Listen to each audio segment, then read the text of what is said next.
Good morning, everyone. Welcome to the Plan Bay Area 2050 Town Hall meeting. My name is James Cho. I'm with the Metropolitan Transportation Commission and the Association of Bay Area Governments. I'm here today with my colleague, Raleigh McCoy, and we're here to discuss the plan for the future of the Bay Area called Plan Bay Area 2050, a 30-year plan to guide the growth of the 9-county region. Before we begin, I want to take a moment to acknowledge the challenging situation we're living in as a result of the pandemic. On behalf of MTC and ABAG, we hope that you and your families are healthy and safe during this challenging time, which is precisely why we're meeting remotely and why we thank you for making the time to participate. Given the requirement to physically distance, we had to hold this meeting by telephone. Thank you, James. We also want to state our support of the Black community and those affected by the violence and injustice that has claimed too many lives here in the Bay Area and around the country. As regional agencies that focus on transportation, housing, the environment, and the economy of the region, it is our role to increase access to opportunity. We stand in solidarity with those working toward a fair and just society. Thanks, Raleigh. Let's get started. Today we're going to discuss some of the challenges related to transportation, housing, the economy, and the environment that the Bay Area region will be facing in the future. But most importantly, we want to get your input on strategies that can help us address these challenges. So thank you again for taking some time out of your day to learn about and discuss these important topics with us. First, we want to go over the meeting logistics and agenda. This is an interactive forum, and we would love to hear your questions. If you have a question, you can press *3 on your keypad at any time to get in the queue to ask a question. A member of our staff will collect your question, and we will answer as many as we can during this live event. Again, you can press *3 on your keypad at any time to get in line to ask a question.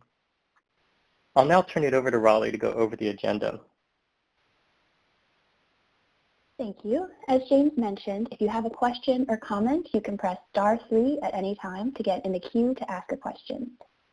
Today, we will be seeking input on the draft blueprint for Plan Bay Area 2050. During the first part of the meeting, James and I will introduce Plan Bay Area 2050's draft blueprint and share findings from the strategies analyzed as part of the draft blueprint. We'll pause a couple of times during the presentation to answer any clarifying questions that come in from you all. And again, you can press *3 at any time to get in the queue to ask a question. After the presentation, we will conduct a telephone poll to seek input on refinements we can make to the strategies to be included in the final blueprint, which is the revised version of the blueprint, which will be finalized this fall. We'll also do an icebreaker question in a minute to get you all familiar with how to participate during the interactive telephone poll activity.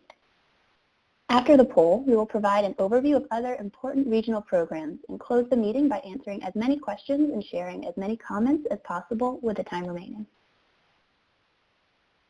Before we jump into the icebreaker question, we want to let you know that we value your input. In addition to this telephone meeting, you can get involved in many other ways. If you have access to the internet, we encourage you to visit our website, planbayarea.org. to review the draft blueprint page and many other resources that can help you learn more. We're also continuing to host digital workshops via Zoom. You can find more information about the digital workshops on our website, planbayarea.org. To provide additional comments, you can also call our comment line at 415-778-2292 and leave us a voicemail with your comments, or you can email your comments to info@planbayarea.org. All the comments we receive will be entered into the official record, and our planners will use your feedback to further fine-tune the strategies that will be included in the final blueprint. We will mention this information again at the end of the workshop. Also, for anyone who may have joined us late, you can ask questions or provide us with your comments by pressing *3 on your phone's keypad. Without further ado, let's jump into our icebreaker question. Great. So for our icebreaker question, we would like to get a sense of where everyone who is joining us today is calling in from. So please tell us what Bay Area county you live in. And you can do that again by just pressing the number on your keypad. So press 1 for Alameda County, press 2 for Contra Costa County, press 3 for Marin County, press 4 for Napa County, press 5 for San Francisco City and County, press 6 for San Mateo County, press 7 for Santa Clara County, press 8 for Solano County, or press 9 for Sonoma County. Again, we're asking which Bay Area county you live in. For Alameda, press 1. For Contra Costa, press 2. For Marin, press 3. For Napa, press 4. For San Francisco, press 5. For San Mateo, press 6. For Santa Clara, press 7. For Solano, press 8. Or for Sonoma, press 9. Thank you for sharing what county you live in. While we wait to receive the results, we want to give you a preview of where we are headed today. We'll start with a brief introduction of Plan Bay Area 2050 and its draft blueprint. Plan Bay Area 2050 is a 30-year regional vision that seeks to create a more affordable, connected, diverse, healthy, and vibrant Bay Area for all.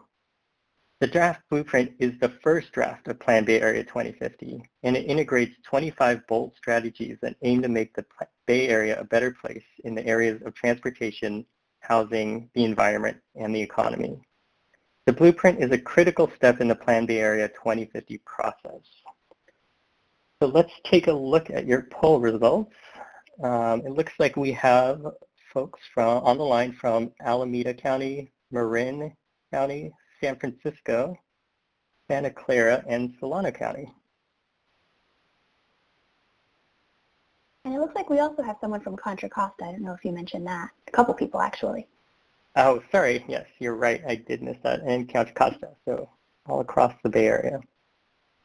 And thank you all so much for joining us. We're really happy to have representation from the different Bay Area counties on the line with us here today. So now that we've gotten a little bit more information on where you all are coming in from, let's get back to our discussion of the Plan Bay Area 2050 draft blueprint. Over the last couple of years, NTC and ABAG staff have been working to create a more comprehensive 30-year vision for the region's future. And this vision integrates transportation, housing, the economy, and the environment. The draft blueprint is all about working toward the regional vision of a more affordable, connected, diverse, healthy, and vibrant Bay Area, not just for some, but for all Bay Area residents. The draft blueprint builds on top of more than 2 years of work to develop the most resilient and equitable strategies to tackle our region's next big challenges. And it now includes 25 bold strategies to make the region better for the next generation. I just want to underscore that strategies are not legislative proposals or mandates to any jurisdiction or agency. They are ideas for cities and towns, the region, and the state to consider over the next 30 years to address the challenges facing the Bay Area. And anything else to add, James?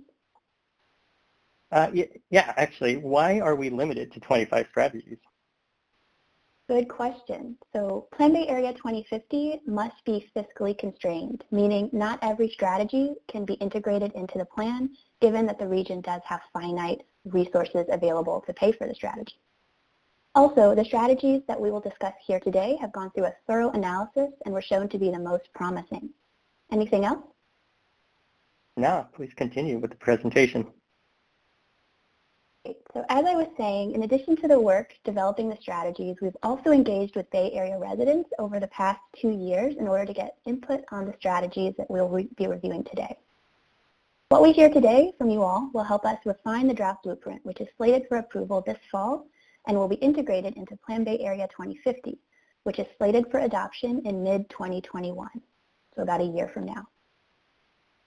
Of course, we'd be remiss to not acknowledge how profoundly the coronavirus pandemic and the 2020 recession are affecting our lives right now.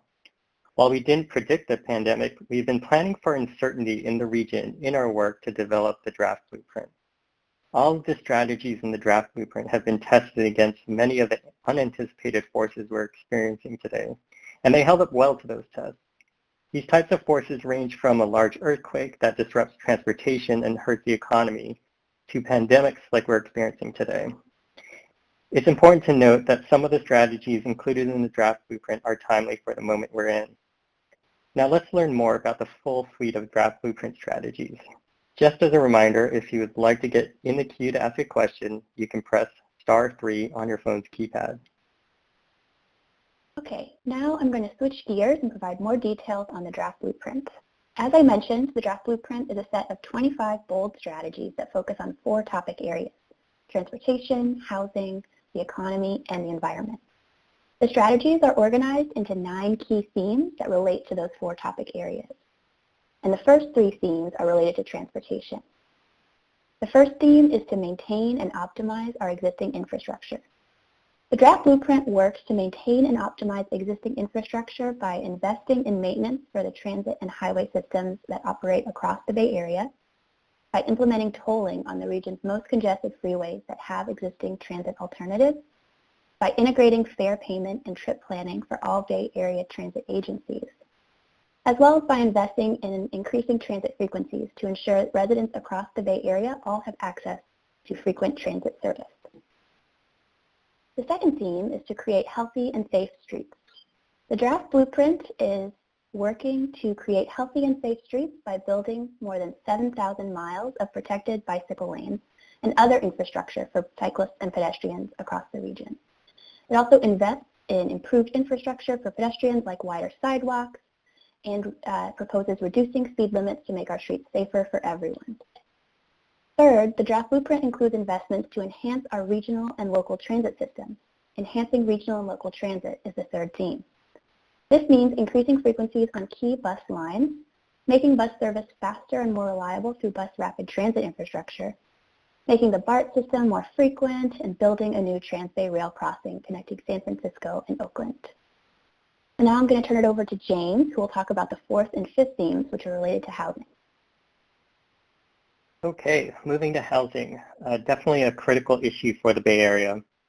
The draft blueprint works to increase housing production and create more inclusive communities, our fourth theme, by identifying key areas for housing development, both in transit-rich areas with frequent service, as well as places with high-quality, well-resourced schools that have the greatest opportunity for upward economic mobility.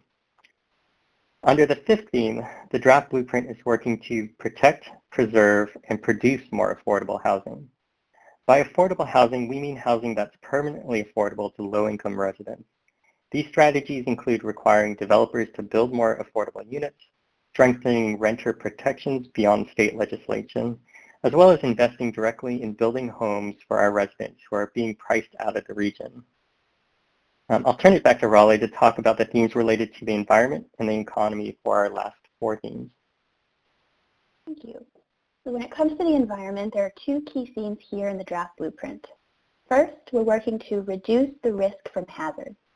This means restoring marshland and building levees, seawalls, and other types of projects to make sure that sea level rise doesn't flood homes and businesses in low-lying areas. Also, the draft blueprint proposes investing in retrofit programs for existing homes to make sure they're safer from flooding and earthquakes and that they have cleaner energy sources like solar panels. Also on the environmental front, we want to make sure that we are reducing our impact on the environment. The draft blueprint strategies are to invest in electric vehicle programs to reduce our greenhouse gas emissions footprint, as well as ensuring that urban growth boundaries, which protect our agricultural and natural lands from development, remain in place for the next 3 decades. Last, there are 2 themes related to the economy. The draft blueprint includes a set of economic strategies to make sure the region's economy grows more inclusively in the future. It starts with strategies to improve economic mobility, our 8th theme. These strategies include building incubator programs, which allow new small businesses that pave a pathway to the middle class to be created, as well as child care subsidies to ensure low-income workers are able to remain in the workforce if they so choose. And last, the draft blueprint includes strategies that are designed to shift the location of jobs, the 9th and final theme. It does this by protecting key industrial lands, as well as by charging impact fees to employers that are building new work sites in places that are far from where their workers live. Okay, we just provided you with a lot of information, so let's pause to answer some of your questions that have come in. We'll do our best to answer as many questions as we possibly can throughout the meeting, but for now we'll take a few clarifying questions. So again, if you want to ask any questions, you can press *3 on your phone's keypad to get in line and speak with one of our staff. And then we can take questions live as they come in. And we're going to have other opportunities, of course, to answer questions. So we'll pause here for a moment. Again, if you want to get in line to ask a question to us or make a comment, press *3.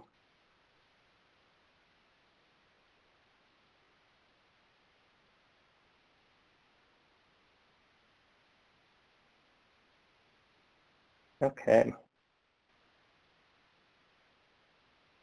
Well, I think we can move on, but again, at any time during the presentation, if anyone has any questions or any comments that they want to make, you can, again, press *3, and we would really love to hear from you because we're doing this to hear from members of the public. But for now, we'll move on and continue with the presentation, and again, thank you all for joining us today. James, I think I'll turn it back over to you for a minute. Yeah, thanks. So we'll switch gears to talk about the outcomes for the Bay Area from the draft blueprint analysis. Like we've mentioned previously, this process has been happening over the last couple of years. And this last spring, our planners took the 25 strategies and ran them through our different models to see if they would help us reach our vision and our goals for the region. Combined, the 25 strategies make significant progress on some key regional issue areas. Of course, they don't solve all the region's problems, and that's why we're here, so you can give us feedback on how to move the needle even further. So Raleigh, do you want to start? Yeah. So to provide you all with a little bit of context, I first want to mention that based on our analysis, we expect that by 2050, the Bay Area will grow by 2.7 million people and 1.4 million new jobs. So starting with some of the housing outcomes. One notable highlight is that the draft blueprint's housing and transportation strategies would enable us to start reversing the decades-long trend of rising unaffordability in the Bay Area. As of 2015, the average Bay Area household spent 57% of their household income on housing and transportation costs. But by enabling more housing growth near transit and in communities with well-resourced schools, we're projecting a reduction to 48% of household income spent on housing and transportation by the year 2050. This reduction is even greater for low-income households, driven by a significant number of permanently affordable new homes, as well as by income-based discounts for tolls and transit fares.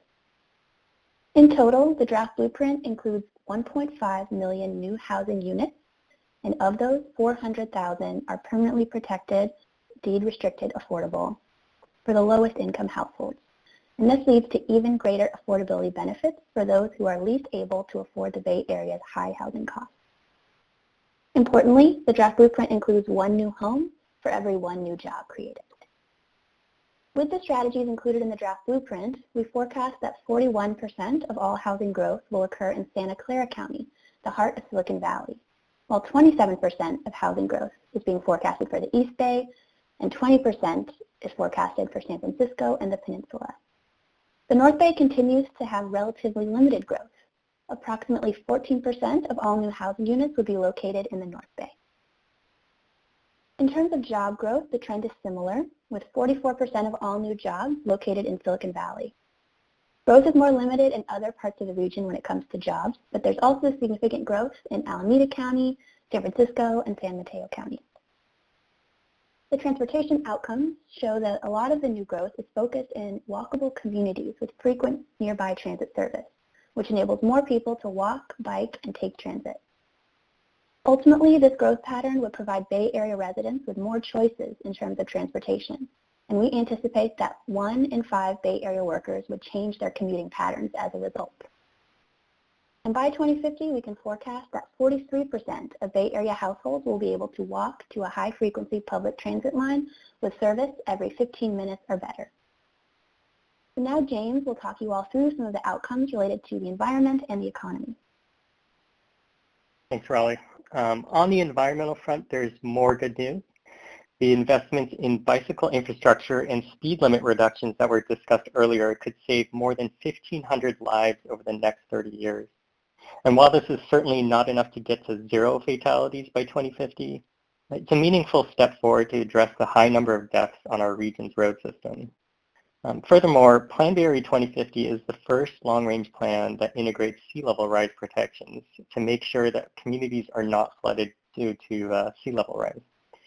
With regards to hazards, things like earthquakes and sea level rise, retrofits to homes, as well as seawalls and levees included in the draft blueprint address 100% of all homes at high risk of damage in an earthquake and 98% of all homes threatened by sea level rise over the 30-year time horizon.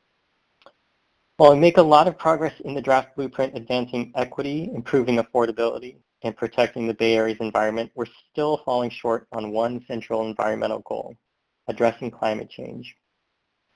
Plan Bay Area 2050 is required by state law to include strategies to reduce greenhouse gas emissions by at least 19% per person by the year 2035.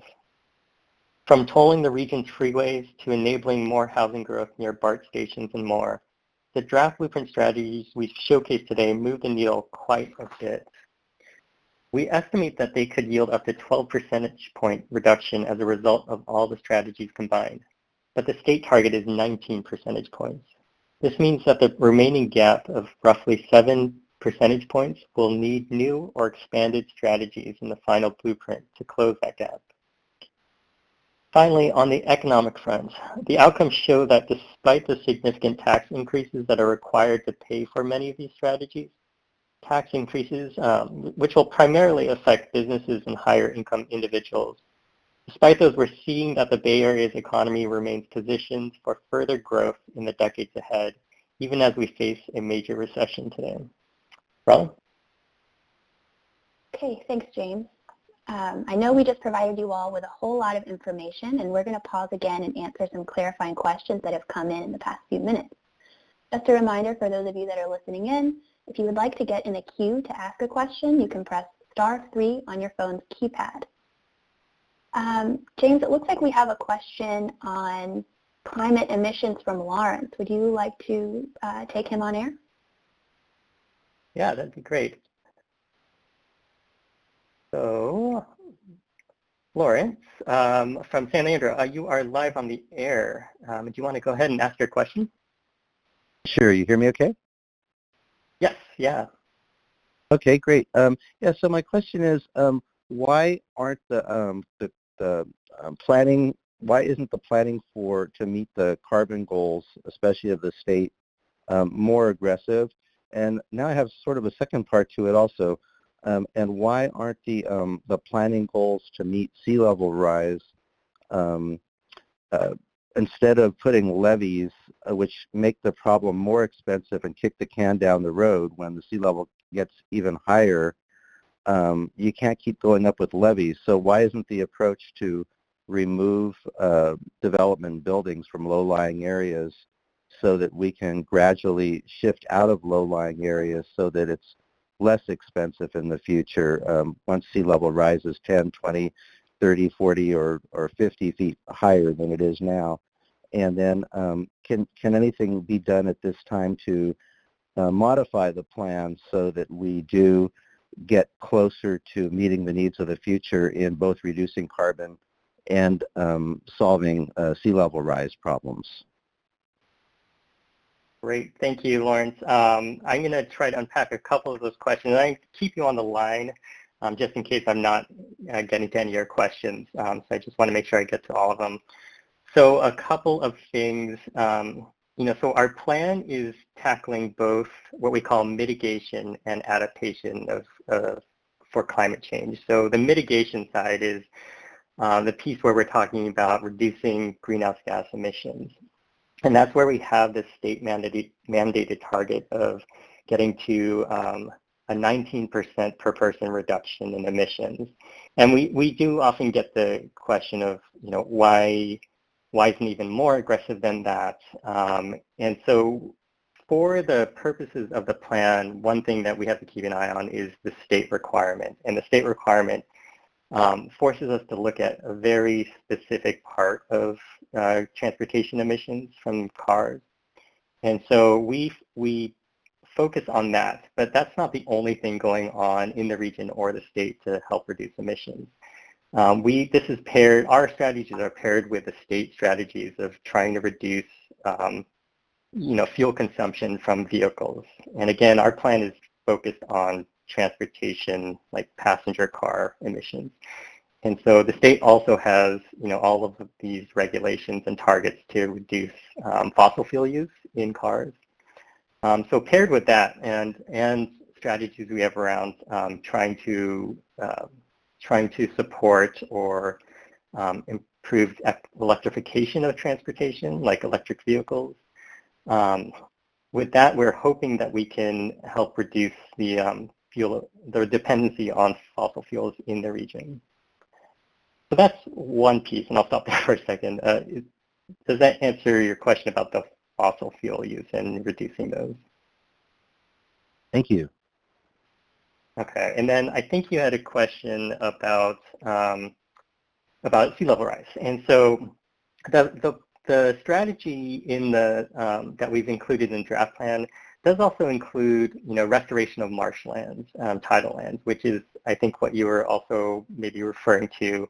It's not just about building higher and higher levees. It's we know through lots of science that restoring marshlands is a great way to protect from, these changes in tides and rising tides, and sort of weather events that happen.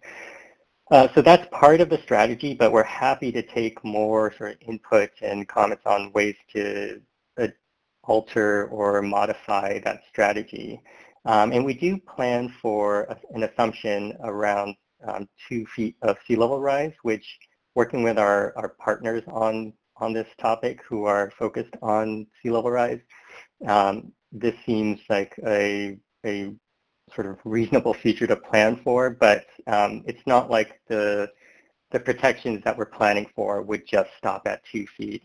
It is supposed to be protective for sort of a wide variety of sort of sea level rise scenarios.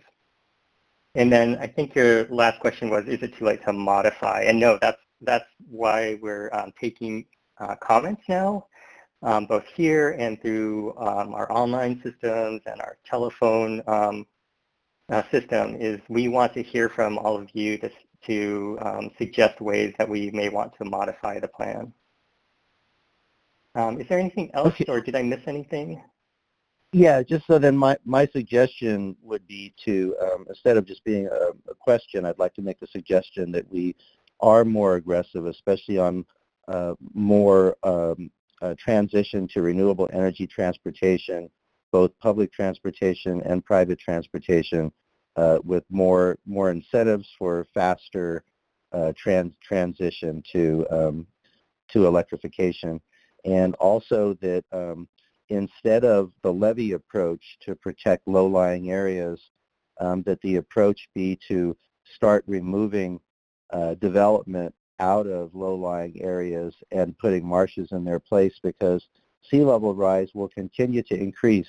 And my experience with levees is I used to live in the San Joaquin Valley, and in 1997 we had major floods, because once you build levees, as soon as a levee breaks, then it's catastrophic for the people that live behind levees. You see the same thing in Louisiana, with the hurricane in New Orleans.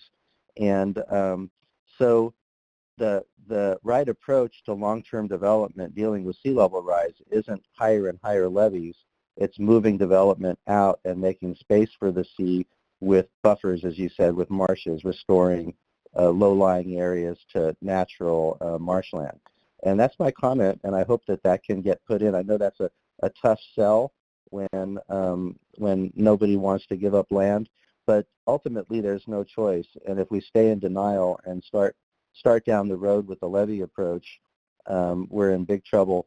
Also, another good approach is to help with new development. Like here in San Leandro, the city council got sold an idea to build brand new hotels right on the shoreline, and brand new housing right on our shoreline in San Leandro. Well, if we had laws and regulations in place where we should have laws and regulations in place where there is no new development in areas that will be affected by rising seas. Thank you so much. Pass. Great. Thank you so much for your comments, and we'll take those into account. And so that's, again, why we're taking these calls and your comments. So thank you so much, and I'm going to send you back to the participant line. Well, James, it looks like we have a couple of questions related to COVID-19 in the queue. So what I'm going to do now is bring on Deborah from Contra Costa. Give me 1 second, Deborah, and I'll take you live, and we'd love to hear your questions. Deborah, I think you're live. Go ahead and ask your question. Okay, great. Thank you. I wanted to know why you have not even begun to address. I would think the first thing that you would do is start off this meeting with the acknowledgement of the damage that the coronavirus is doing to the economy, the impact that it's having on our tax base, the fact that even though we've received a one-time infusion of funds through Congress to help our transit systems, we're already seeing tremendous ridership decreases through all of the public transit. And as long as the coronavirus is projected to be in our society, and no one knows how long that will be, that itself is a concern in terms of the viability of the public transit.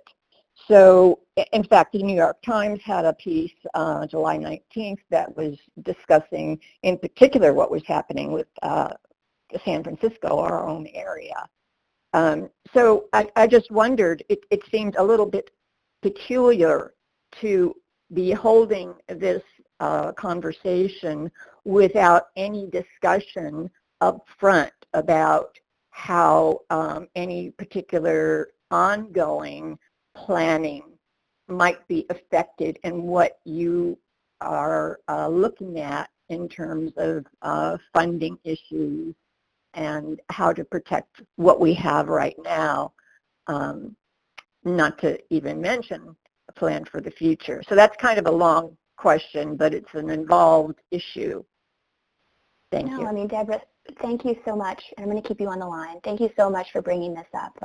It's absolutely no question that COVID-19 has touched every aspect of our lives here in the Bay Area, and it really, you can see the relation between the four elements of the blueprint: housing, transportation, economy, and the environment. COVID-19 has put its own spin, and it really affected conditions that relate to each of those four elements. So thank you so much for bringing that up. I think one thing for me that comes to mind is that we are planning for the year 2050. And, you know, there's a lot of uncertainty about what life in the Bay Area is going to look like in 2050. Will pandemics become a recurring theme, or will we, you know, triumph over COVID-19, and will that become less of a concern? So I think just really I wanted to highlight that one overarching theme of what we've been doing with developing these strategies is looking at the strategies that are most resilient to uncertainty. That includes, you know, testing how these strategies would perform in an environment where the economy was booming versus how would the strategies perform in an economic recession like the one that we are in today. And I did just want to touch on finally a couple of ways that we have integrated COVID-19 into our planning work. The first is, as we mentioned at the top of the presentation, the draft blueprint is fiscally constrained, meaning we forecast the revenues that the region will have available to implement these strategies, and we have to fit the strategies within that funding amount. So we've actually included in our revenue forecast an economic recession that's going out over the next 5 years or so. But then, since we're just not sure what's going to happen, there certainly will be booms and busts over the remainder of that time period. We forecast our revenues based on that assumption of booms and busts, revenues going up and down. And then the other thing that we have also integrated is assumptions around telecommuting, which I think has been one of the most salient changes to daily life for many people. At the same time, acknowledging that our essential workers, many of them cannot telecommute. But for those who can, we've also been working to increase our assumptions on the share of Bay Area workers that would telecommute with some regularity. Anything else that you wanted to add? I hope I addressed your question. I think my final thought is that there are a lot of unknowns, and we really appreciate you bringing up the unknowns related to COVID-19. Yes, there are a lot of unknowns, and that's why I was concerned, because when I was looking over your website, I did not see any discussion of the unknowns, let alone any discussion of the current impact of the tax revenue loss that our state, let alone the local regional areas, will be experiencing. And I understand what you're saying, in that you're saying that overall you are looking at kind of a direction or a theory of what may happen, but based on the facts on the ground today, I wonder what kind of planning process you're going through, because you're saying that this is something that you're planning to adopt in 2021, I believe. Mm-hmm. And the projections for state and local tax revenues are dreadful. And I would have thought that you would have at least made an acknowledgement that, you know, some of the expectations for funding may well be radically changed. Is there any plan to do that, or how does that work? I mean, how, on an ongoing basis, how are you going to be looking at that and updating your projections? It's kind of hard to, I understand it's kind of hard to plan for the future 2050, but with so much changed already, it just seemed a very glaring oversight on your website. I see. I think we can definitely work to sort of make that approach a little bit more easily discoverable on our website. And I agree with you completely that the revenue situation, the projections for the near term are looking quite dire. And additionally, you mentioned the transit operators in the region, many of which rely primarily on fare revenue to fund the existing operations of their service. It is going to be a really challenging time, especially in the near term, as we work our way out of this recession and out of this pandemic. I think one thing that I can share with you, though, is that, as you mentioned, Plan Bay Area is a plan looking out through the year 2050, but part of the plan is a list of all of our actions that we would propose taking in the near term to help move things forward as it relates to advancing some of those longer term strategies, and that's called the implementation plan. And I really think that some of these questions around what are we going to do next year and the following year, like what's step one, that would really be tackled in the implementation plan. You know, it's important to do this planning work across all time horizons, the near term and the long term. Oh, I agree, but you know, if you're not taking the serious consideration of what's happening right now, your future projections are pretty much useless if what's happening right now really affects the economy to such an extent that is being talked about. So I just think it might be a little bit more valuable to people to know that there's some serious discussions, and you're looking at the fact that your revenues are going to be radically affected by this. Otherwise, it's kind of like whistling in the wind, but that's just my opinion. Thank you. Thank you for that comment, and thank you so much. All right, I am going to return you back to the queue. Thanks again for that thoughtful comment. Okay, James, go ahead. Yeah, I was going to take another question. We have Russell from Oakland. So, Russell, I'm going to bring you live on the line to ask your question. And whenever you're ready, let me know what your question is. Can you hear me all right, James? Yes, I can. Super. Thank you for taking me. And I'll be quick. I don't want to be long-winded. Um, First of all, I will say that I appreciate the direction of the draft blueprint. This is all relatively new to me, and, thank you for sharing the plan details. When it comes specifically to the housing plans, a lot of the items that were mentioned with affordable housing and relation to high outside school districts near transportation, those all seem to be long-term plans. Of course, we're talking about planning for 2050, and I'd like a little bit of help, please, trying to tie that to what we have going on today with the homelessness crisis in the Bay Area. As a resident of Oakland, this is a humanitarian crisis that I see every day. And, while I appreciate the long-term strategy, I would love a little bit of clarity on the short-term strategy to help get roofs over, people's heads who don't currently have them. And, what your thoughts are on that topic. And I'll stop there. Thanks for that question, Russell. No, this is obviously a key issue that all of us who live in the Bay Area are often thinking about, and it's only exacerbated with emergencies like pandemics, like now. And so, first of all, I appreciate you joining in this planning process. I think you mentioned that this is maybe one of the earlier times you've joined. Listening about our plan, and so I appreciate you participating, first of all. And with regard to your question,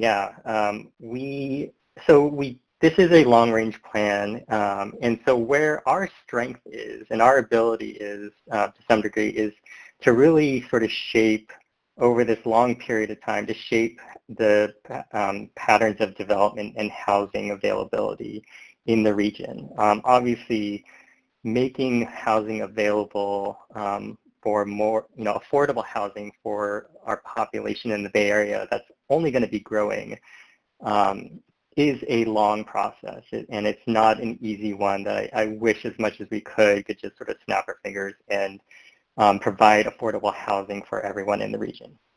And so as a long-range plan, we have this is a sort of our perfect spot to really think about over that kind of period of however long that it takes to build that type of housing. We want to make sure our strategies are shaping so that we can provide more affordable, or we can have more affordable housing in the region. And that's what a number of our strategies are really focused on. Our housing strategies is trying to, first of all, promote just increased amount of housing in the region. As I said, we don't have enough housing for all of our residents. And then of that, we also want to make sure that housing is supporting all income levels. And so it's affordable for all regions. And so in more short term, so those are all still sort of long-term views. And more short term, we want to, one of our strategies is to really push renter protections. And so those are, sort of the nearest term sort of type of strategy we can provide on housing is, go beyond what the state legislation is offering, and say we need to protect our current renters from eviction or increases in rent in the area. That often displaces, families who've been in their communities for a long time. So those are the types of strategies we're thinking about. Again, I know, you're interested, and a lot of us are interested in, like, what can we do now about the homeless issue? But our plan is really to look at how can we really provide sort of a long-term solution, right?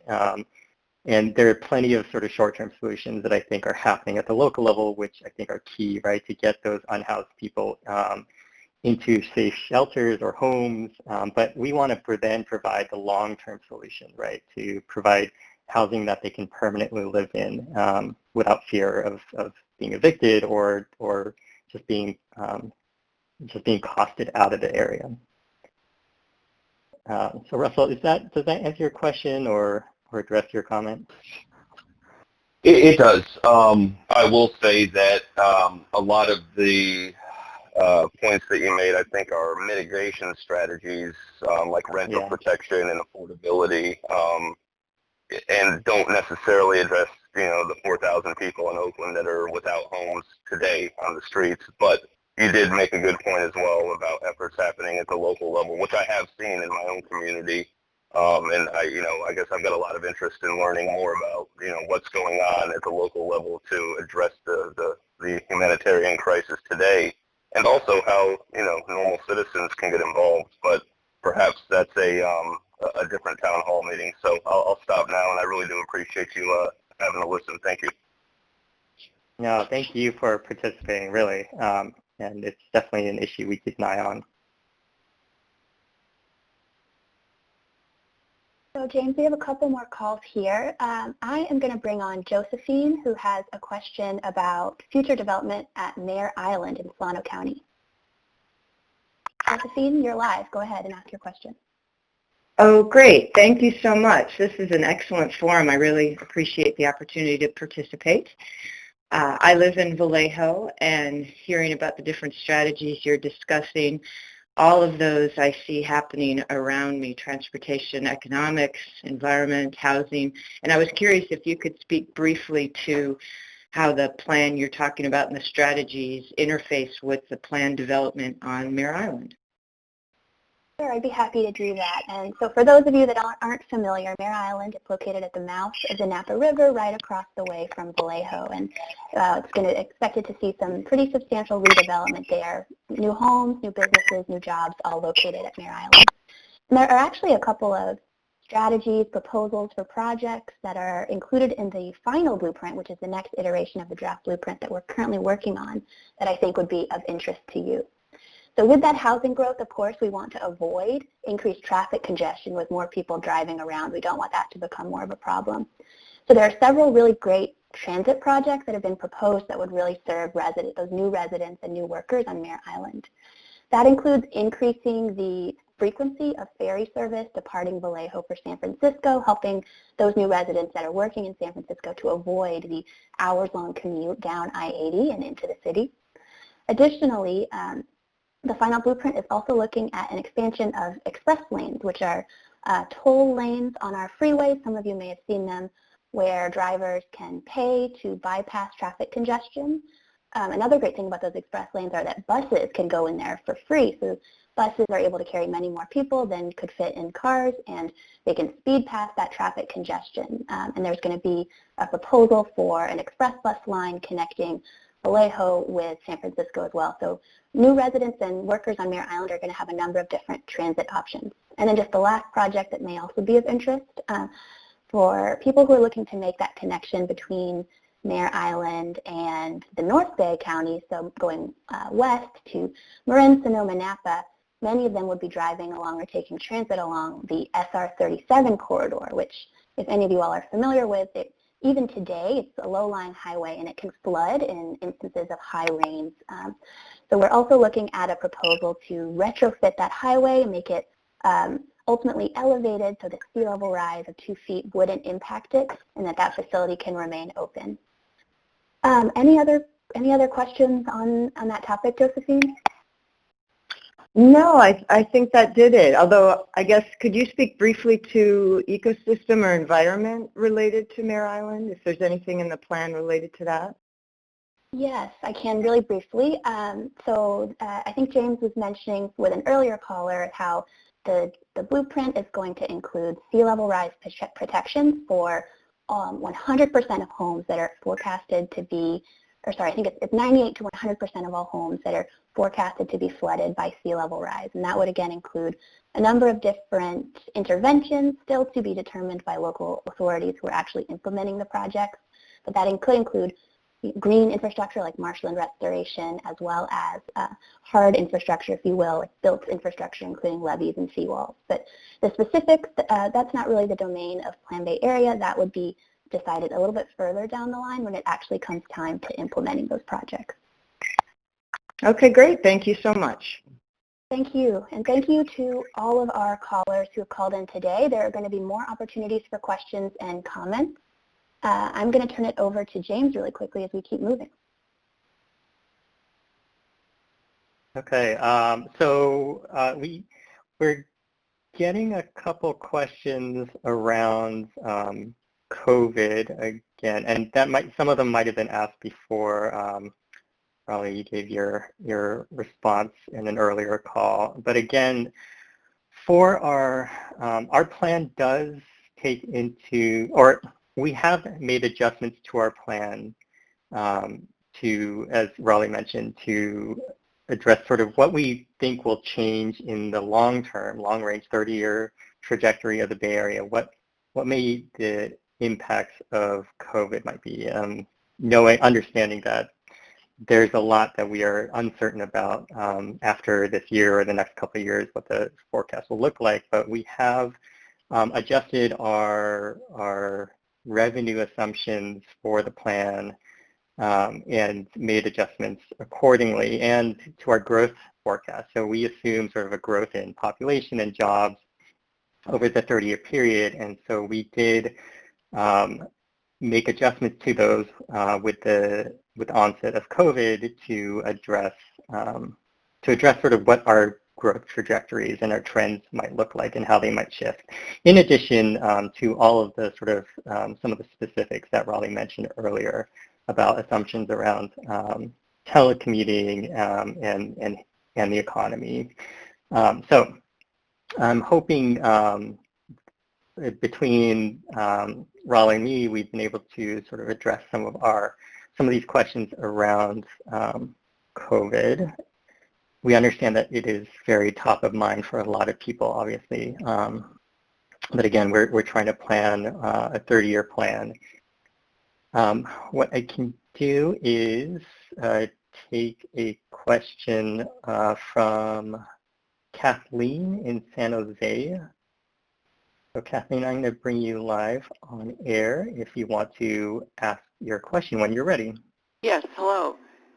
My question is, well, first of all, I'm a frequent rider of VTA, public transit, and my first-hand observation is that, people are afraid to ride transit right now because of the pandemic and being in a crowded train car or in a crowded bus is not something anybody wants to spend any time doing. So knowing what we know about that now and the effects of this pandemic on our ridership, I'm wondering what future plans we have to address the design of our transit around this particular and very complicated problem. Yeah, no, again, we're seeing a lot of changes currently on our impacts on our transportation system and our assumptions about how we get around. So I'll start with this question, and Raleigh, feel free to jump in. But regarding transit, again, our plan is a long-range plan, and it does rely on transit use, right? That is a significant way we can reduce greenhouse gas emissions in the region rather than having everyone in their own vehicles. But you're right, there is a lot of concern around riding transit right now. And so we actually have separately, or sort of going on parallel with our Plan Bay Area process, which is, again, a long-range plan.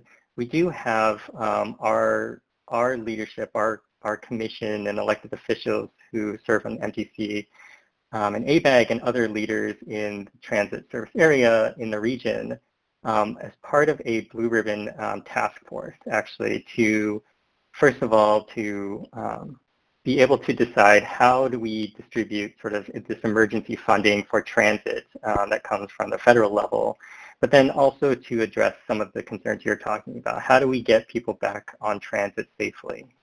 Because this is a key question, and it's a key thing that we need to understand and develop approaches for to make sure that we can rely on transit as one of our main ways we get to our greenhouse gas reduction and provide affordable mobility options to everyone in the Bay Area. Kathleen, is there anything else you wanted to add on this? No, but so I think what I'm hearing you say is that we don't have anything in the plan right now to address the design of our transit system so that people will feel safe, knowing what we know now about the effects of the pandemic. Yeah, so on the plan, it is sort of, since it is such a long-range plan, we take sort of a higher level view, and we don't necessarily include sort of like the level of like the sort of design features of transit, unless it has, requires a major infrastructure change, where it's not necessarily at the level of maybe, I'm not even sure what some of the sort of design level, like within a BART car or something like that, what can be done, because our plan is much sort of longer range and higher level. But there are groups and task forces who are talking about this with the transit providers to try to address how do we get people safely back on transit. So Kathleen, I'll send you back to the phone line, and I think we're going to continue on with our presentation, and then we're going to have additional opportunities to take questions live on the call.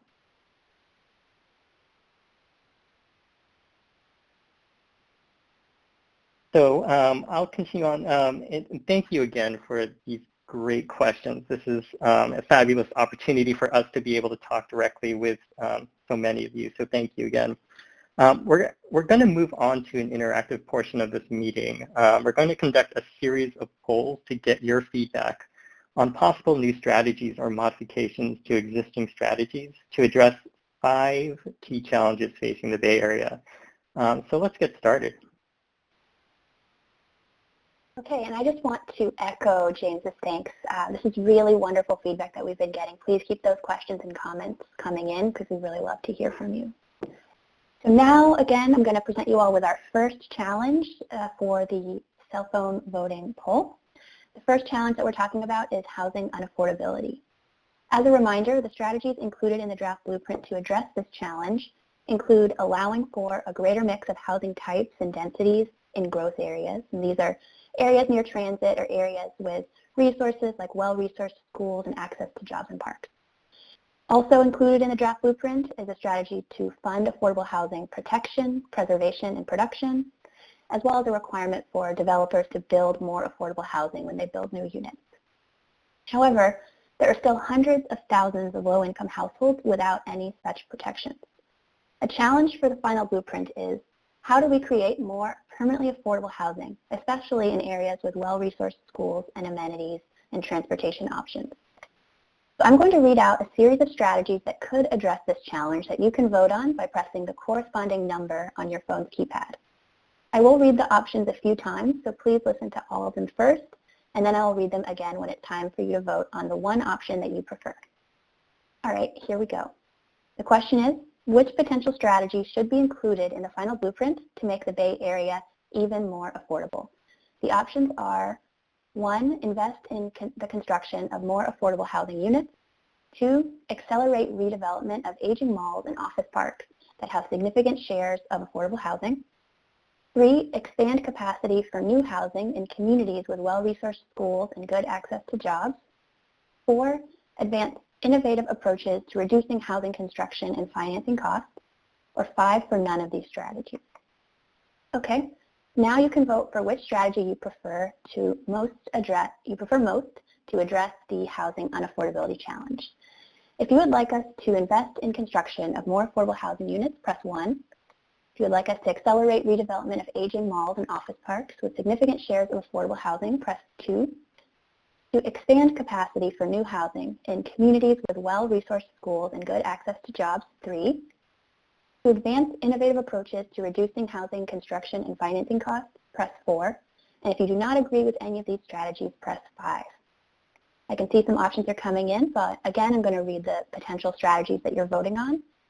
Which of the potential strategies should be included in a final blueprint to make the Bay Area even more affordable? Tell us which strategy you prefer.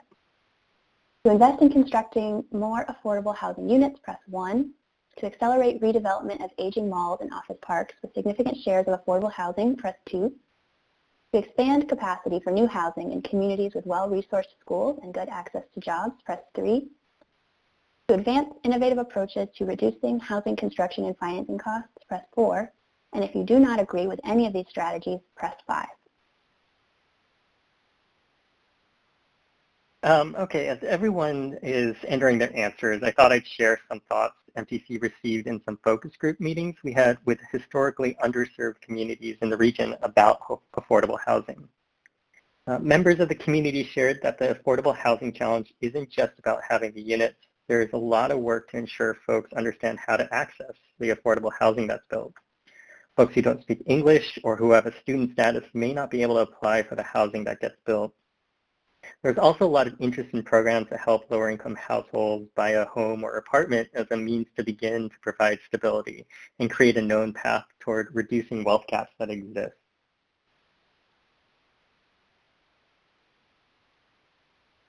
All right, and James, I would say it looks like we have our results, and several of the strategies were resonating with the people that we have on the line here today. The strategy that was the most popular among you all was that of accelerating the redevelopment of office parks and malls and making sure there's that affordable component. And this is a pretty interesting strategy when we talk to people across the region. People really want to see those malls and office parks sort of transform into the next iteration of what they could be, into these really walkable, livable neighborhoods that are a mix of housing and shopping and jobs and open space. And then there was also some interest in two other strategies which were tied, and those are expanding capacity for new housing in communities with well-resourced schools and good access to jobs, and also advancing more innovative approaches to reducing the housing construction and financing costs. James, anything else you want to add in terms of the affordable strategies that people were discussing? No, this is exciting. Thank you for responding to our first of a series of polls.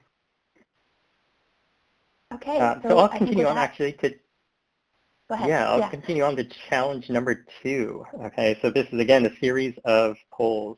So challenge number 2 is congestion and crowding. The strategies included in the draft blueprint to address this challenge are to advance high ridership transit projects, reform regional transit fare policy, and implement per mile tolling on congested freeways with transit alternatives.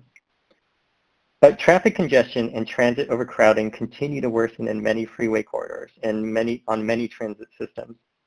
How can new or expanded strategies alleviate traffic congestion on suburban highways and reduce overcrowding on bus and rail lines? Here's your chance to vote on some initial ideas. I'm going to read a series of strategies that could address this challenge that you can vote on by pressing the corresponding number on your keypad. Like Raleigh did, I'll read the options a few times, so please listen to all of them first, and then I'll read them again 2 more times when it's time to vote for which option you prefer. Again, here's our question. Which of these potential strategies should be included in the final blueprint to alleviate traffic congestion and reduce overcrowding on transit in the Bay Area? The options are 1, implement all lane tolling on high traffic freeways with transit alternatives. 2, invest in world-class bicycle and pedestrian infrastructure to make it easier to reach local destinations without a car. 3, build more express lanes with robust express bus service. 4, redesign public transit systems to provide more seamless transfers and focus service on high-frequency routes. 5, extend regional rail services to new communities and increase the frequency of service. 6, widen highways and expand interchanges to yield short-term congestion relief. Or 7, none of these strategies. Okay, so now you can vote for the strategies you support the most to alleviate traffic congestion and reduce overcrowding on transit. I'll read these 2 times. To implement all lane tolling on high traffic freeways with transit alternatives, press 1. To invest more in world-class bicycle and pedestrian infrastructure to make it easier to reach local destinations without a car, press 2. To build more express lanes with a robust express bus service, press 3. To redesign public transit systems to provide more seamless transfers and focus service on high-frequency routes, press 4. To extend regional rail services to new communities and increase the frequency of service, press 5. To widen highways and expand interchanges to yield short-term congestion relief, press 6. And if you don't agree with any of these strategies, press 7. Again, we want to know which of these potential strategies should be included in the final blueprint to alleviate traffic congestion and reduce overcrowding on transit. So tell us which strategy you prefer. To implement all-lane tolling on high-traffic freeways with transit alternatives, press 1. To invest more in world-class bicycle and pedestrian infrastructure to make it easier to reach local destinations without a car, press 2. To build more express lanes with robust express bus services, press 3. To redesign public transit systems to provide more seamless transfers and focus service on high-frequency routes, press 4. To extend regional rail services to new communities and increase their frequency of service, press 5. To widen highways and expand interchanges to yield short-term congestion relief, press 6. And if you do not agree with any of these strategies, press 7. So as everybody's answers are coming in, and I can see that we already have some votes, so thank you, I thought I'd share some more thoughts that MTC received in focus groups that we held with community members who are in historically disadvantaged communities throughout the Bay Area in May. So we heard a lot of comments about some changes that would make a big difference, especially these are smaller changes that are relatively minor when compared to some of the big ticket expensive strategies that we've discussed today. And some of those things that we really heard that would make a big difference include just making sure that elevators at train stations are working properly. I know that's a problem that many of us have experienced in the Bay Area. Making sure that individuals just have a way to reliably know when their train, bus, or ferry is going to arrive, or simply making sure that crosswalks are well marked so that drivers know where to stop. Additionally, we heard from people that they wanted to see transfers between systems, say going from a ferry to the bus, be better timed so that people aren't waiting unnecessarily because of a poorly timed connection. And James, it looks like our results are in. Yeah, actually, I just wanted to share the results from the poll I went through, and it looks like we got the highest number of responses, support for investing in more world-class bicycle and pedestrian infrastructure to make it easier to reach local destinations without a car, which is great. I think a lot of us are hopefully getting a chance to get out there on bike and walking around in our communities. So I feel like a lot of people might be supporting that because it's a great opportunity to be able to connect people in an affordable way. We also have votes on extending regional rail services to new communities and increasing the frequency of service. That's another one that got some votes, and so those seem to be our top 2 choices out of that poll. Thanks, everyone. We can move on to the next challenge.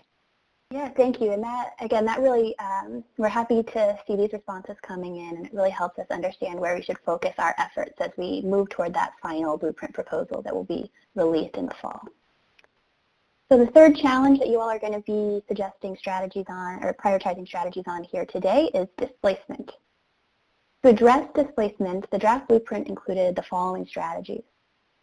Further strengthening renter protections beyond existing state legislation, reducing barriers to housing near transit and in areas of high opportunity so that more people can actually afford to live in those areas, and expanding child care support for low-income families.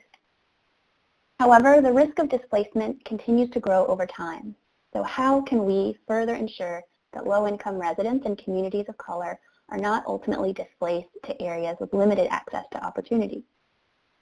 Now, coming up is your time to vote. Just like with the last 2 polls, I'm going to read a series of strategies that could address this challenge that you can vote on by pressing the corresponding number on your keypad. I will read through the options a few times, so please listen to all of them first, and then I will read them again when it's time for you to vote so that you can select the option that you most prefer. Which of the following strategies should be included in the final blueprint to address displacement in the Bay Area? 1, expand investment in the preservation of permanently affordable housing in communities facing displacement. 2, ensure ample affordable housing is built in communities most at risk of displacement. 3, implement workforce training programs to grow the middle class and make it easier to afford to stay in place. 4, dedicate and protect ample funding to invest in schools, parks, and transit to improve quality of life in communities where displaced residents are moving, or 5 if you do not agree with any of these strategies. All right, so please vote now. To select expand investment in the preservation of permanently affordable housing in communities facing displacement, press 1. For ensure ample affordable housing is built in communities most at risk of displacement, press 2. For implement workforce training programs to grow the middle class and to make it easier to stay in place, press 3. For dedicate and protect ample funding to invest in schools, parks, and transit to improve quality of life in communities where displaced residents are moving, press 4. And if you do not agree with any of these strategies, press 5. Again, we want to know which of the potential strategies should be included in the final blueprint to address displacement. So please tell us which strategy you prefer by pressing the corresponding number on your keypad. To expand investment in the preservation of permanently affordable housing in communities facing displacement, press 1. To ensure ample affordable housing is built in communities most at risk of displacement, press 2. Implement workforce training programs to grow the middle class and make it easier to stay in place, press 3. To dedicate and protect ample funding to invest in schools, parks, and transit to improve quality of life in communities where displaced residents are moving, press 4. And if you do not agree with any of these strategies, press 5. So as you enter your responses, I want to mention that from our focus groups, we heard comments about making sure folks with poor credit history have a means to rent in their community, and also making sure that there is accessible legal support to make sure renters are aware of their rights. All right, so I see the responses coming in. Go ahead and get those in now if you haven't yet. There's still time. And really, it's been interesting to see things shifting as more people are getting on board. But I think what I'm seeing is 2 strategies are really rising to the top. The first was that very first option to expand investment in the preservation of permanently affordable housing in communities facing displacement. And briefly, what this refers to is many housing units that are affordable may not be affordable in perpetuity. If it's provided in the private housing market, the landlord may choose to increase the cost of rent. If it's a publicly subsidized unit, funds aren't necessarily available for that unit to be provided at a below market rate throughout the rest of history. So what this strategy would do is to put forth resources to help make sure that those units that are affordable now may continue to be affordable throughout the future. Second most popular strategy, these 2 were actually tied by last count, sort of takes the opposite tack, and it was the strategy to implement workforce training programs that would grow the middle class and help it so that more Bay Area households are earning a living wage. So again, I really appreciate what I'm seeing from you all is that you're identifying multiple strategies to help address this problem, and I think that's so key. There are no panaceas, there are no silver bullets. It's really going to take a mix of those strategies. So thank you all for participating in this poll. Okay. The other thing I would like to mention as we go to our next challenge is we do in each of our polls have this option of, selecting that you don't agree with any of the strategies. So if you feel comfortable during our next Q&A session, feel free to jump in the queue by pressing *3 to share some of your ideas of what are some other strategies that we may not be including in the plan that you want to be considered for the final blueprint. So I just want to put that out there. I know some people have been selecting the last option for none of the strategies. So again, feel free to press *3 to join the queue to be able to ask or suggest a new strategy or additional strategy when we get to our next round of Q&A. So with our next challenge though, with our next poll, it's challenge number 4. And it's regarding reducing greenhouse gas emissions.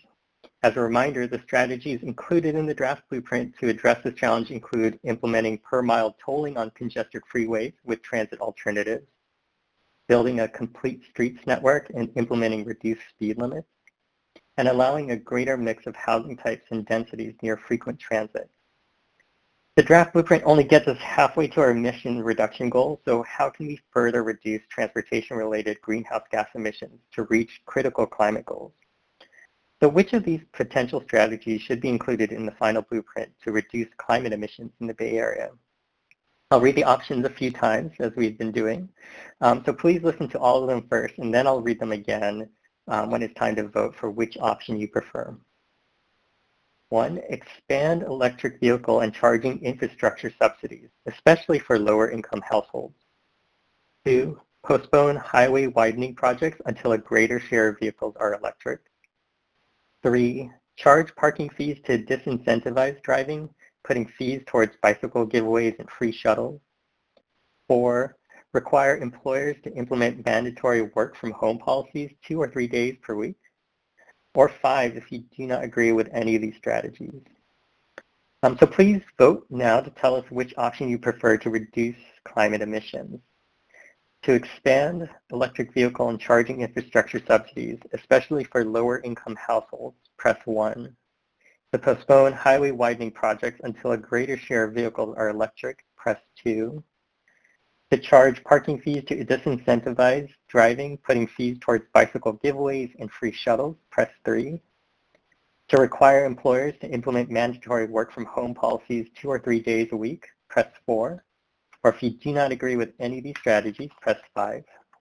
Again, we want to know which of these potential strategies should be included in the final blueprint to reduce climate emissions. Tell us which strategy you prefer the most and think should be included. To expand electric vehicle and charging infrastructure subsidies, especially for lower income households, press 1. To postpone highway widening projects until a greater share of vehicles are electric, press 2. To charge parking fees to disincentivize driving, putting fees towards bicycle giveaways and free shuttles, press 3. To require employers to implement mandatory work from home policies 2 or 3 days a week, press 4. Or if you don't agree with any of these strategies, press 5.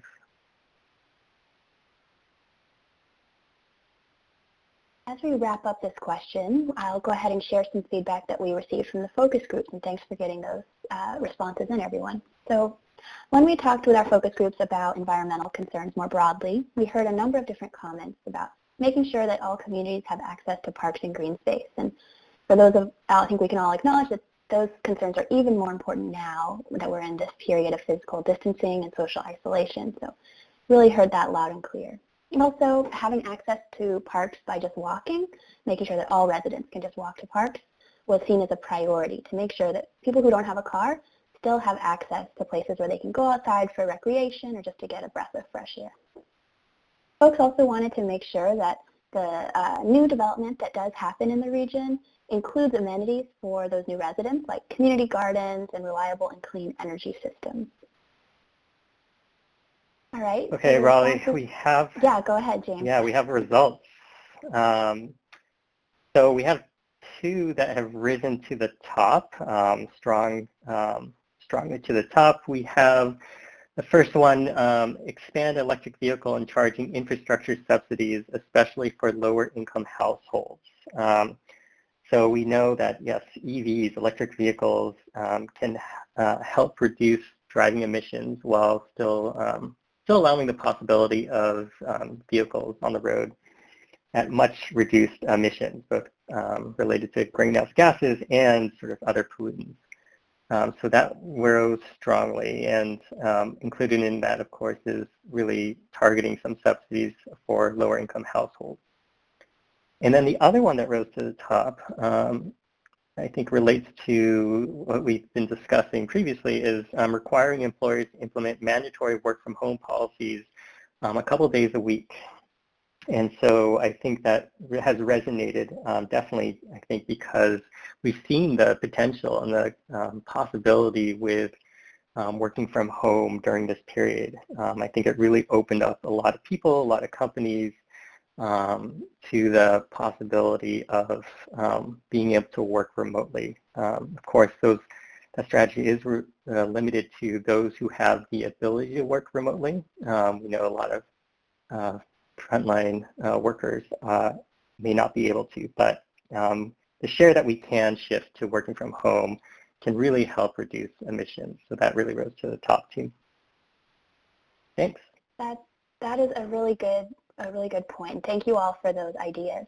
So now we're going to move on to our final challenge for you, which is the jobs housing imbalance. So again, this really refers to the development pattern in the region that we currently are experiencing and are forecasting to continue if we don't add more strategies where jobs are really concentrated in one part of the region. In our case, really concentrated in San Francisco, the peninsula, and through Silicon Valley, while housing is weighted a bit more toward more housing being located in the East Bay and to a lesser extent in the North Bay. And this imbalance really creates some issues with our transportation system. As a lot of people are commuting every morning from east to west, but people aren't necessarily making that reverse commute, going from the peninsula in San Francisco or Silicon Valley to the East Bay. And again, that just really helps reinforce some of those traffic congestion and transit crowding problems that we're all experiencing pre-COVID-19. So to address this challenge, the strategies included in the draft blueprint are to assess impact fees on new office developments, to retain key industrial lands, which are critical job sites, particularly for those middle wage jobs, and to create incubator programs in economically challenged areas, creating new jobs in places that may not have a lot of jobs at the present today. But even with those strategies, many residents remain far from job centers. And our question is, how could more ambitious economic strategies be employed to shift jobs closer to existing housing-rich communities? So let's vote. Which of these potential strategies should be included in the final blueprint to address the jobs housing imbalance in the Bay Area? I will read the options a few times, so please listen to all of them first, and then I'll read them again when it's time for you to vote on which option you prefer. 1, increased fees that discourage development of office developments in new office parks in job-rich, auto-oriented communities. 2, to expand business incubator programs to create new small businesses in housing-rich communities. 3, to prohibit more construction of office buildings in communities that already have many more jobs and homes. 4, to provide tax subsidies to major employers to relocate middle-wage jobs closer to affordable housing. Or 5, if you do not agree with any of these strategies.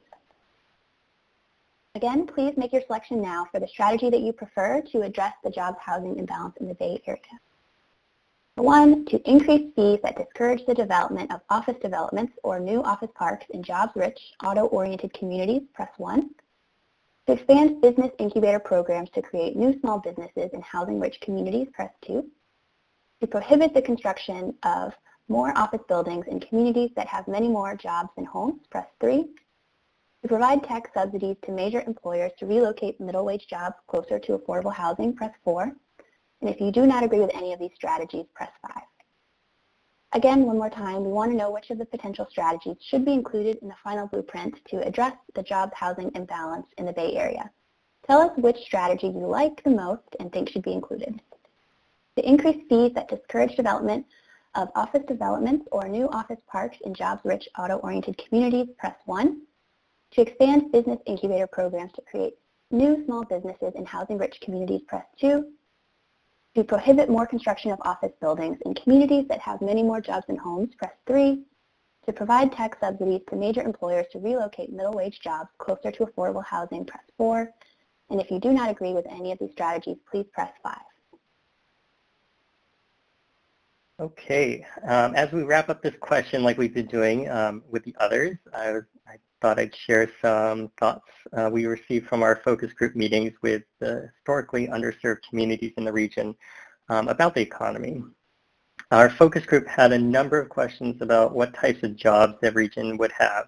We wanted to make sure there were efforts to ensure more middle wage jobs outside the technology sector.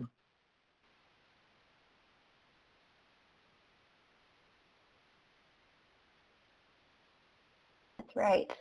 Okay, so I see our responses are coming in, and looks like several of these strategies were really resonating with folks. The strategy I see that's rising to the top is related to what James was just talking about, which was strategy number 2, expanding business incubator programs to create new small businesses. And again, it seems like it's really resonating with you all, this idea of creating more jobs, especially in small businesses in areas that are already near housing in the Bay Area. But there were also a good number of votes for strategy number 3, which was to prohibit more construction of office buildings in communities that already have many more jobs and homes. Again, these are two very different approaches to addressing this jobs housing imbalance. I also see there was some interest in the fourth strategy about tax subsidies to employers who would relocate jobs to be closer to affordable housing, especially those middle wage ones. So thank you all so much for participating in the prioritization exercise. Hey, so thank you for helping us with these polls. We hope that this is a good chance for you to be able to provide input, but we do have one final question for you. We just identified 5 challenges that continue to face the Bay Area, and now we'd like your input on which ones to tackle first. So we're thinking about the big 5 challenges overall. And we're going to do this question twice so that we can get your top 2 choices. So what I'm going to do is I'm going to read through this question, and what you should be thinking of out of all the 5, the top choices, we want you to pick your top number 1 choice. And then after I read it a couple times, that'll be your chance to enter that top choice.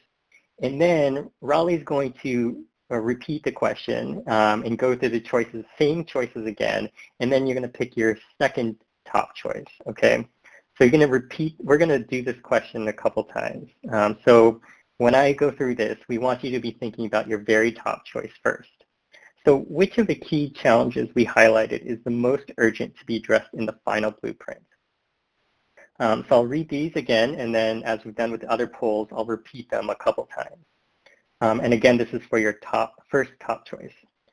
First, top priority to address for the final blueprint is 1, housing unaffordability, 2, traffic congestion, 3, displacement, 4, climate emissions, or 5, jobs housing imbalance.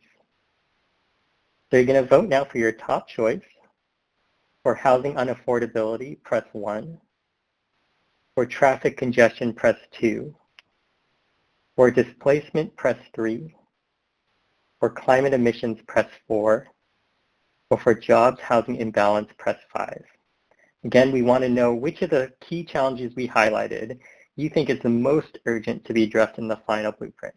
So again, for your top number 1 choice that we should address in the final blueprint, if it's housing unaffordability, press 1. If it's traffic congestion, press 2. If it's displacement, press 3. And if it's climate emissions, press 4. Or if it's jobs housing imbalance, press 5.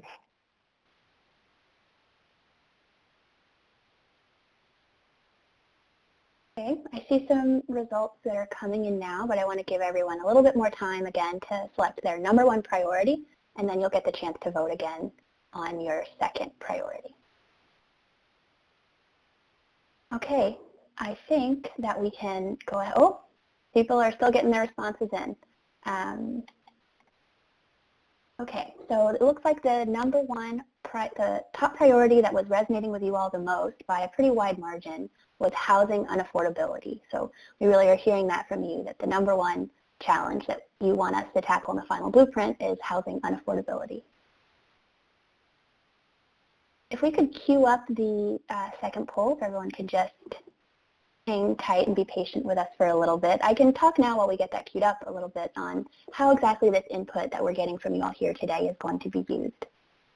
So as we mentioned, you know, right now we're working on the refinements leading up to the final blueprint, helping us understand which strategies to really emphasize. Are there any strategies that we've talked about today that we should de-emphasize, and how should we change it? So the polling that we received, as well as those comments on air, are really helpful to us as we think through that, and we're working toward that proposal.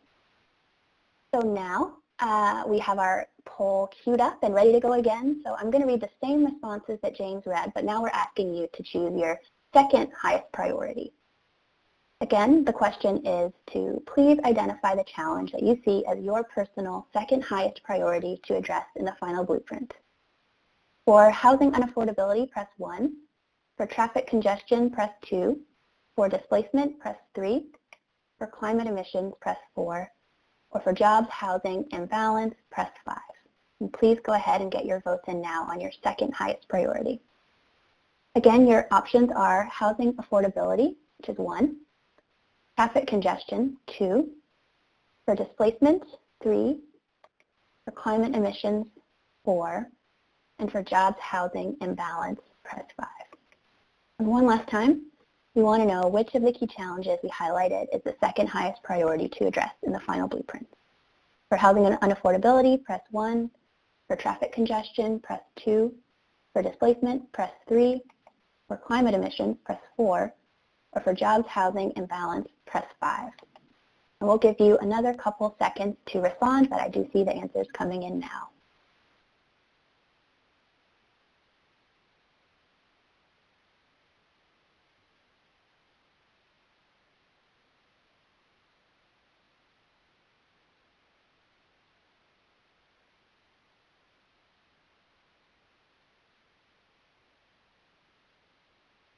So James, what are you seeing as our second highest priority from folks? Okay, yeah. So it looks like rising to the top this time for the second highest priority is the jobs, housing, and balance, which I think does sort of connect with the overall concern about housing and where jobs are located and housing is located. So, so that rose to the top, but closely behind that is traffic congestion. And I think this also, I can understand that. We've had a long history of traffic congestion that's only gotten worse, and you know, there are concerns that it will increase without some of the strategies that we're talking about or other ones that you might have a suggestion about. So thank you again for your responses. And this actually concludes the polling portion of our presentation. And thank you all so much. Your input on the challenges we're facing in the region that we're trying to address. This is really valuable for us to understand. So thank you again for participating in all that polling. Just a reminder, we are still taking questions from everyone, and we'll answer more questions on air soon. Again, if you want to get in line to ask a question, you can press *3 on your phone's keypad at any time to get in line. And a member of our staff will take your question and we'll answer as many as we can during this event. Again, press *3 on your keypad at any time to get in line to ask a question, or again, to provide comment or suggestions on maybe strategies that you didn't hear about that you think should be included in our final blueprint. Great, and thank you all again so very much for providing your input today and for being with us on this Saturday. For the last part of the presentation, we would like to briefly mention some other important regional initiatives that are currently ongoing.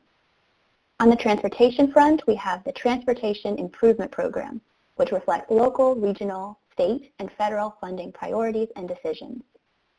It is a key document that is the 4-year clearinghouse of Bay Area transportation projects and their funding information.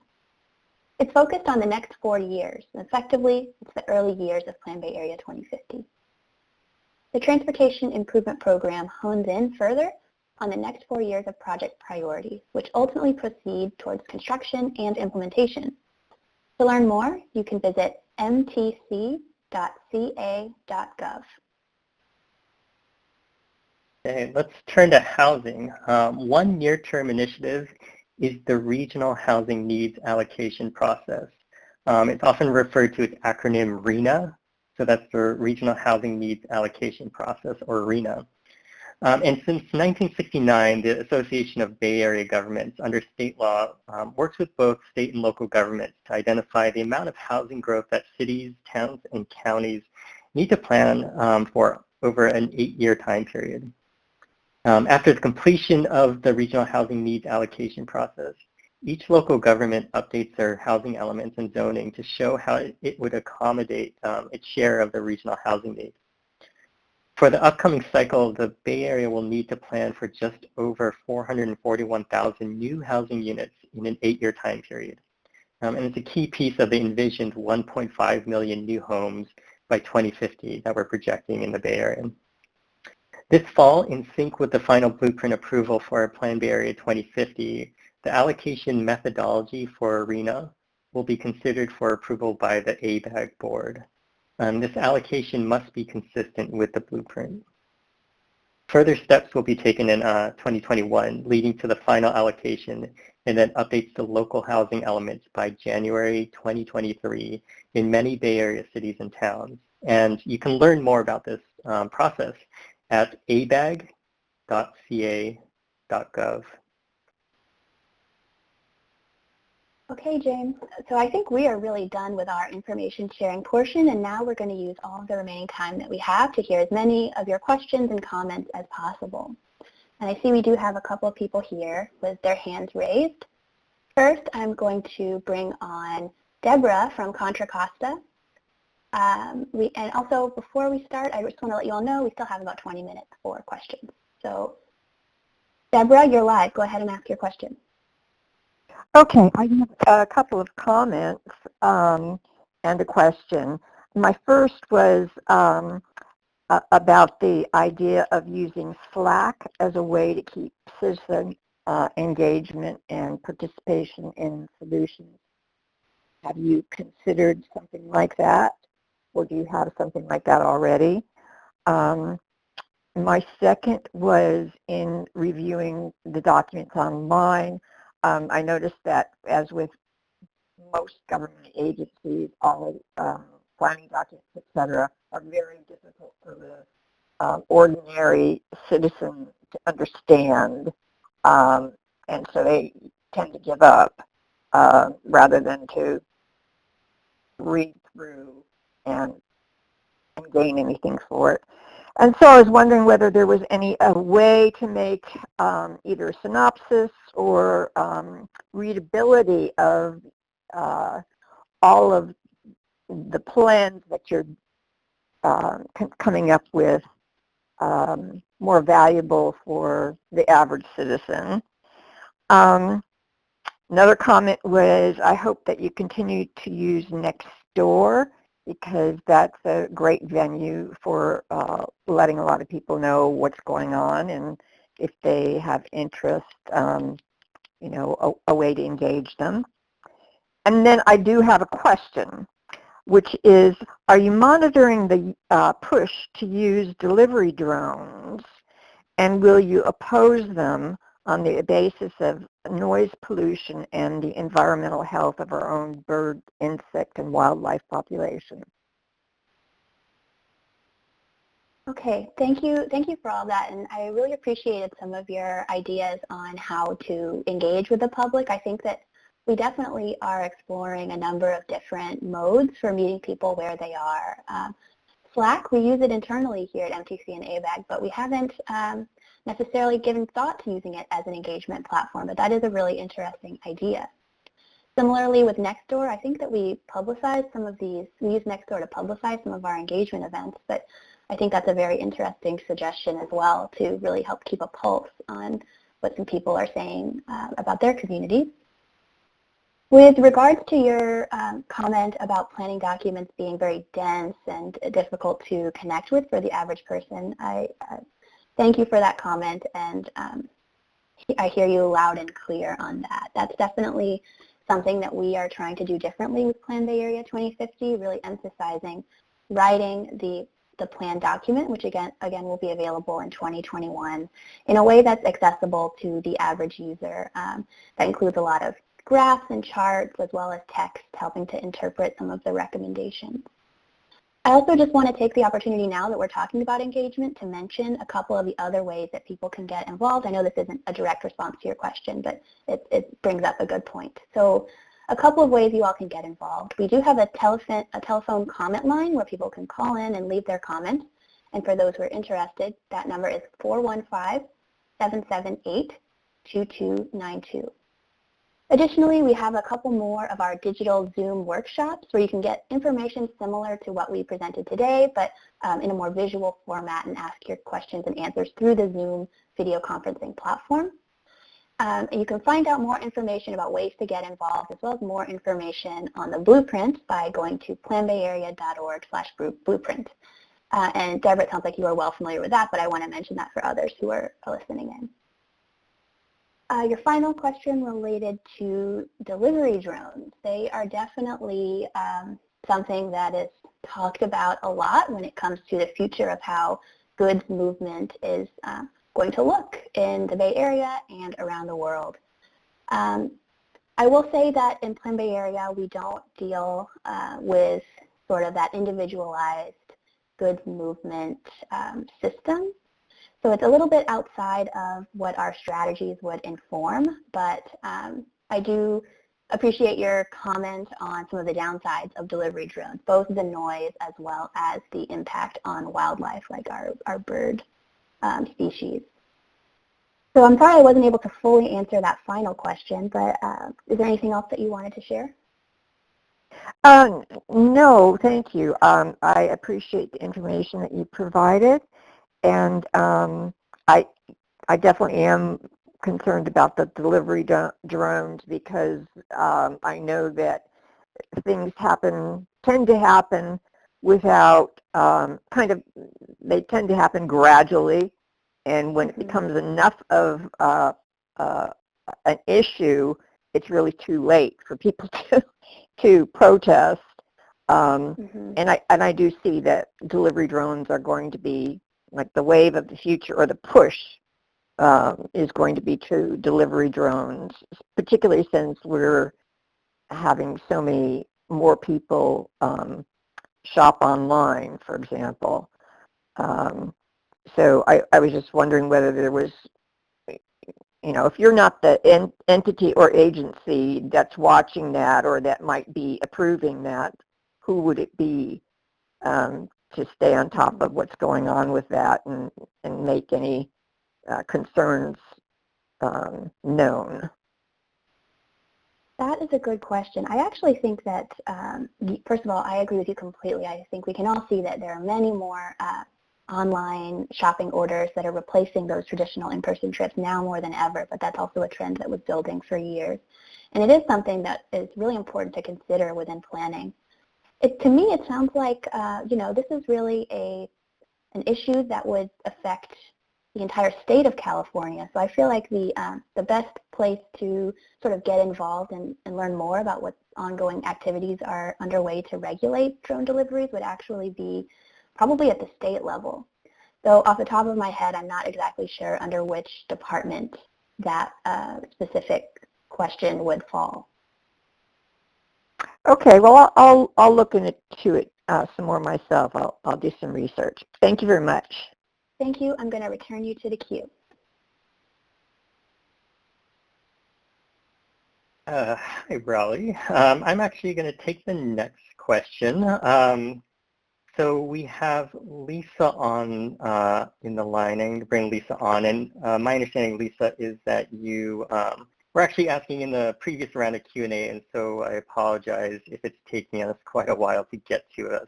But we have plenty of time to respond to your questions, and you are live on the air if you want to ask your question. Great. Thank you very much for allowing me to ask a question.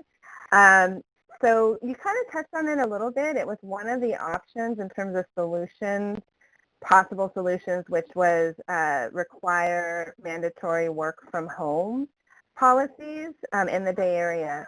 And one thing that I think we've learned from this COVID situation, and I understand not everyone can work from home, but a big percentage of the Bay Area population can work from home, and we've seen it happening in response because of the high-tech industries around here, et cetera. It's not really that difficult, and a lot of folks were doing it already to some extent. But with the pandemic, we're seeing positive impacts from that. We saw better air quality for a certain period of time, lower traffic. We saw, and this is something that I think is going to continue. So it's not just a matter of factoring in, how much telecommuting might occur in the next, going into the future, but actively promoting telecommuting. And it solves all the areas that you're trying to address, or it impacts all the areas. Affordable housing, if people can telecommute, they can move to more affordable locations and live and work from their home, not have to increase traffic. Air pollution is improved. It touches on everything. I know it's not a silver bullet, but capitalizing on some of the previous commenters, I don't see anything in the plan that actively brings this to the top, even though that was one of your top two solutions for that segment of the call. And so I'm hoping the downside is, of course, revenues may shift in terms of which cities can gain more revenue based on, increasing housing density and all that kind of stuff. But I honestly think this is going to happen regardless of whether local governments, actively support it or not for fear of losing revenues and wanting to just kind of build up certain areas. I think it's going to happen. We're going to see it. My work, for example, where I work, has already indicated that after the COVID pandemic, they're going to continue drastic telecommuting options. And so I think ABAG should really try to embrace that and figure out like how that can be incorporated in a planned way that will benefit all the communities. So anyways, just curious your feedback on that and hoping that gets included in the plan in a meaningful way. Yeah, thank you, Lisa, for bringing that up. And I really appreciate you bringing up sort of reminding us of all the potential benefits of getting people who have the opportunity or the privilege to work from home to be able to do that, because it really does, it can, by reducing those commute trips, it really can address sort of a number of issues, whether it's congestion or pollution from vehicles or, transit crowding. It really can, any efforts that we can move around reducing the amount of people driving around the Bay Area will help in a number of our goals. And so and also you pointed out that, we didn't include a strategy in the draft that was necessarily targeting telecommuting. When we developed these strategies to include in the draft, it was actually earlier in this year. And so, as we all know, things changed dramatically since then. And so we have heard this comment about looking at telecommuting as an option to consider maybe assuming that it's going to be higher or pushing it, including strategies to push it higher. And so that was where the option of, in the poll, of considering a mandatory telework requirement for some employers. And so we are sort of taking both routes. We are both assuming a higher amount of telecommuting going into the future than we had in the last plan. And then we're also considering a strategy to further push that beyond maybe what might naturally occur and really incentivize employers and employees to consider working from home. Because as you mentioned, a lot of people have seen what the potential is and that it is possible for a good number of workers. The other thing I would mention too is, we're always keeping an eye on, this is only a certain portion of the working population. We think it's, a little over the data says about maybe a little over 40% of the population even has that option to work from home. But if we can push even a good portion of that share of the population to work more from home, it can really help get to a lot of our goals. So thanks for bringing that up again. Anything else on this that you wanted to mention? Just quickly to build on what you said too, based on your Horizon plan, I didn't see much mentioned in the current plan about diversity and this whole situation that we're experiencing right now with police brutality and BLM and trying to give, a lot of people have different political beliefs on that. But aside from that, if telecommuting options were expanded to even more companies, a lot of diverse populations, many of whom can't afford to live in the Bay Area, as we've already discussed, will be able to live and work in less expensive areas. And just one last point, I think it's good that you guys are open-minded to this. The reality is you're going to face some political barriers because it's a lot more enticing to charge toll roads, to continue to increase density in existing areas, which creates more transportation and parking problems because you can get more revenue. And so the reality is that is going to be a barrier. that will try to negatively impact what I see as a common good. So I don't know the answer to that, but I think it would increase everyone's life-work balance a lot more. You know, who wants to sit in traffic for 3 hours trying to get to and from work every day? So, but that unfortunately is the reality. And a lot of what you're saying, I don't want this to sound as a criticism in your plan, it's like been there, done this. These have been the strategies for like the last 10 years.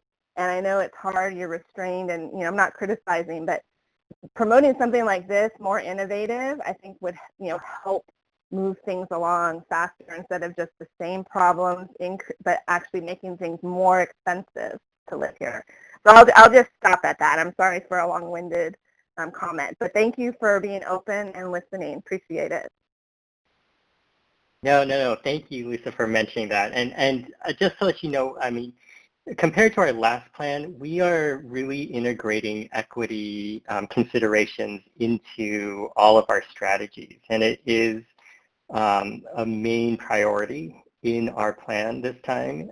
Not that it hasn't in the past, but there's often, like you're mentioning, challenges and just sort of competing challenges to try to get to the many goals that we want to reach. And so we are really trying to identify what are the most equitable solutions, not just the ones that will get us to, you know, congestion reduction or emission reduction alone, but what can we do to really target strategies and maybe, like you're saying, think of innovative or really pushing these strategies to also make sure that they are not inequitable and they're just strategies to make this region more equitable. This is something, definitely a goal that we're all hoping for. So I really appreciate you bringing that up.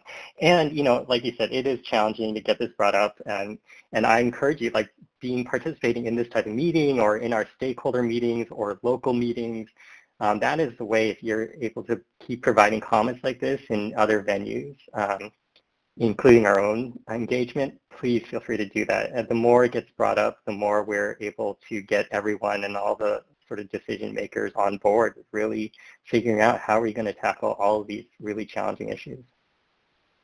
And then just so you know, online, we have an equity platform. That's sort of what I was referring to for our plan. So if you want to find out more about that, you can go to our website, mtc.ca.gov, and you can find our equity platform. And that's really something that's been brought to the forefront this year, over the past couple of years.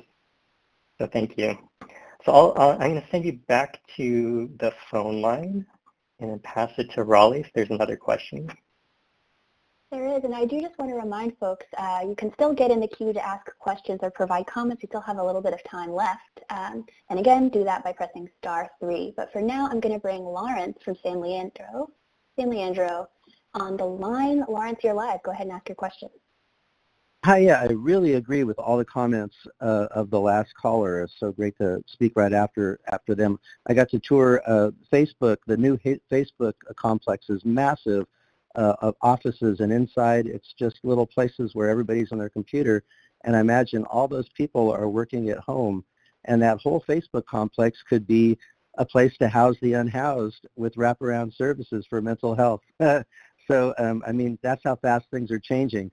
And of course, that's what homeless people need. They don't just need housing. They need, a lot of the homeless need wraparound services, and especially mental health. But for the high functioning, is your plan including innovative and radical zoning changes to allow for very inexpensive, very high density tiny homes and apartments? And also for matching housing with jobs, are you considering innovative housing and housing requirements tied to jobs that pay similar salaries that match the housing costs? Because that's critical. You know, when people are looking for a job, they find a job wherever they can find one, and then they often can't afford to live near those houses. So, you know, I hate to separate communities from fancy rich housing and the poor working class housing, but the housing must be close to where people live, and then, you know, the salaries must match the cost of the housing. Can you answer those questions, please? Thank you. Thank you so much for all of that. And also, I just want to say I really appreciate that it's kind of like you and Lisa are having almost a back and forth, or at least I like that you're building on those comments. And thank you for these suggestions on ways that we can improve conditions for people who are homeless and living in the Bay Area. When you were talking about the empty Facebook complex that could, really be repurposed, it really brought me back to the strategy around redeveloping aging malls and office parks. And it really, to me, brings up an idea of could part of that strategy also be a specific component where some or all of that housing is dedicated for homeless housing, or housing for people who are formerly homeless, as well as those wraparound services. And thank you also for bringing that up, because I think that is the co-location of the services and housing, I do think, is a really important and essential component when we think about improving things for people who are homeless. I also heard you kind of bringing up some other ideas for new strategies that could address the homelessness issue in the Bay Area, things like really supporting tiny homes or other really, transformative new approaches to creating low-cost housing, high-density housing for people who are homeless. I think that is a great idea. I think we have some examples of places in the Bay Area that are great case studies for that. I'm thinking about the program in Oakland, the community cabins, where there are homes for people who are homeless, including services on publicly owned land. But I think, that is just one small case study that could be expanded much larger whenever we think about the whole vision for the Bay Area of 2050. Are there any other, I would love to hear more from you about other examples or ideas or case studies that you see as models when it comes to approaches to addressing homelessness? Well, I think the Bay Area should be sort of at the cutting edge, and maybe we can come up with our own ideas, especially that something that allows, it's so hard to match up where people live and where they work. Like I said before, if you're living somewhere already that you can afford, you just have to find a job that will continue, to let you live there. It's really hard to be able, in the Bay Area, virtually impossible to find a house in the price range nearby where you work, especially if you're working class.